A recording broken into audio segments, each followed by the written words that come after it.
Walk into the fabric market of West Africa.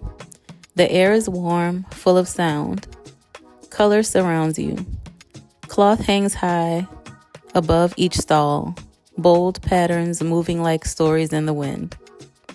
Hands reach out to touch the fabric. Voices rise in conversation. Faces light up with recognition.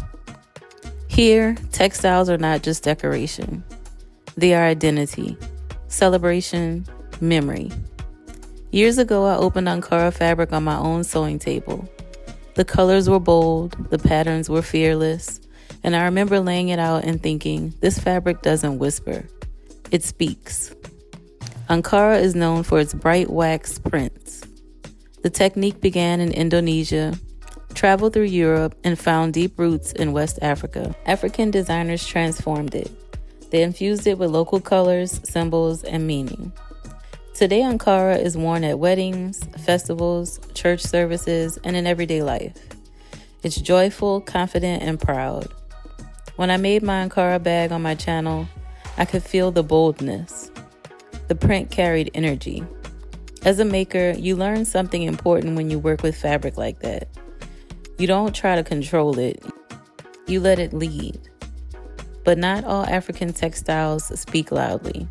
Bogolanfini, also known as mudcloth, tells its story differently. It comes from Mali, earthy, grounded, and intentional. Artisans weave narrow strips of cotton by hand and stitch them together into larger cloth. They soak the fabric in dye made from leaves. Then they paint designs onto it using fermented mud collected from riverbeds. The mud reacts with the dye and turns dark. Each layer deepens the color.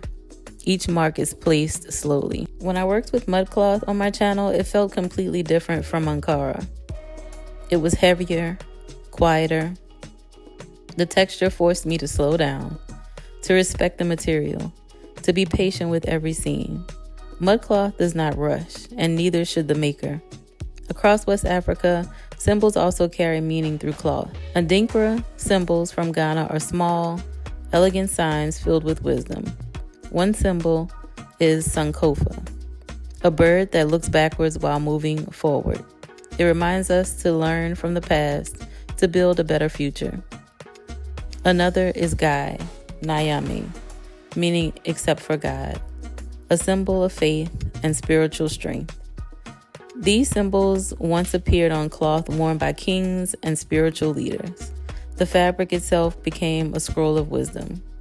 When I design a bag, I think about what it says, not just how it looks, but what it carries.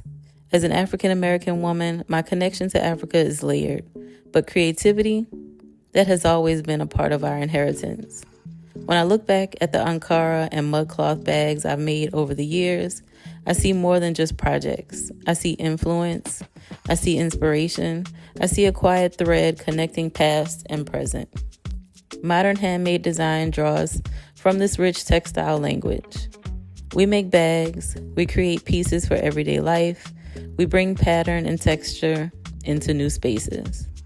But respect matters. Respect means learning where ideas come from, understanding their meaning before using them, valuing the artisans and the culture that shaped them. Borrowing without understanding flattens meaning. Listening allows it to live.